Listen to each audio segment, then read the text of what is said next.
Global warming, climate change, and air pollution are the most important current global issues and affects all the living things on our planet Earth. All of these concerns are linked to the rising levels of carbon dioxide and other greenhouse gases in our atmosphere. The transportation sector is responsible for 29% of the U.S. greenhouse gas emissions, many of which come from passenger cars. How can we reduce this? The answer is using more electric vehicles. The batteries in the electric vehicles have limited power, which means that these vehicles can only be used for short trips. This is the main reason drivers avoid buying electric vehicles.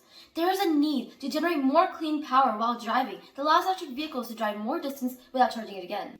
How can we do this? When I was playing with the piezo disc and LED lights, I came up with the idea to put the piezo material in the car tires. Piezo is a material that has the ability to generate an electric charge in response to applied mechanical stress. First, I created a model vehicle using a toy remote-controlled car and piezo materials on one of the tires, with a photo rectifier and a capacitor on it. I use a Foley rectifier to convert the piezo-generated alternating current to a direct current, and I use a capacitor to store the energy. I drove the model vehicle to different distances and measured the voltage across the capacitor using a multimeter and identified the relationship.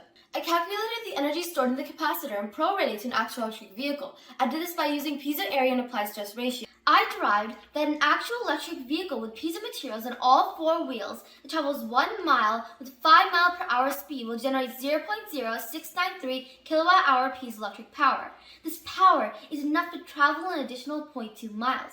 It is an increase of 20% in the travel distance. This invention will attract more people to buy electric vehicles and solve many global environmental issues. I am in the process to coordinate with the electric car companies and share my findings and ask them to implement this in a real-world application.